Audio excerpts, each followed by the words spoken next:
দেখুন, সেটা তো আপনারা সবাই জানেন যে গ্যাসের দাম কী পরিমাণে। সামনে ঈদ, ঈদের সময় গ্যাস পাওয়া যাচ্ছে না, এ খুব কষ্টের ব্যাপার। তার জন্যই আজকে মিছিল। তবে বীরভূম জেলায় 11টা সিটে 11টাই জয়লাভ হবে।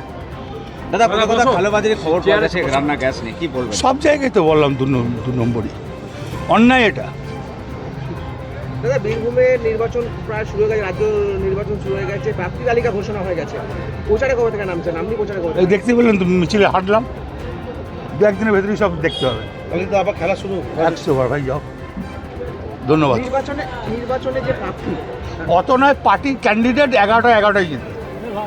বীরভূমে 11 230 থেকে 235, অনেকবার গুরু বার্তাটা চড়ান এবারে 230 থেকে 235 যাব। দ্য সহজ পাঠ, সহজ কথা, সঠিক তথ্য।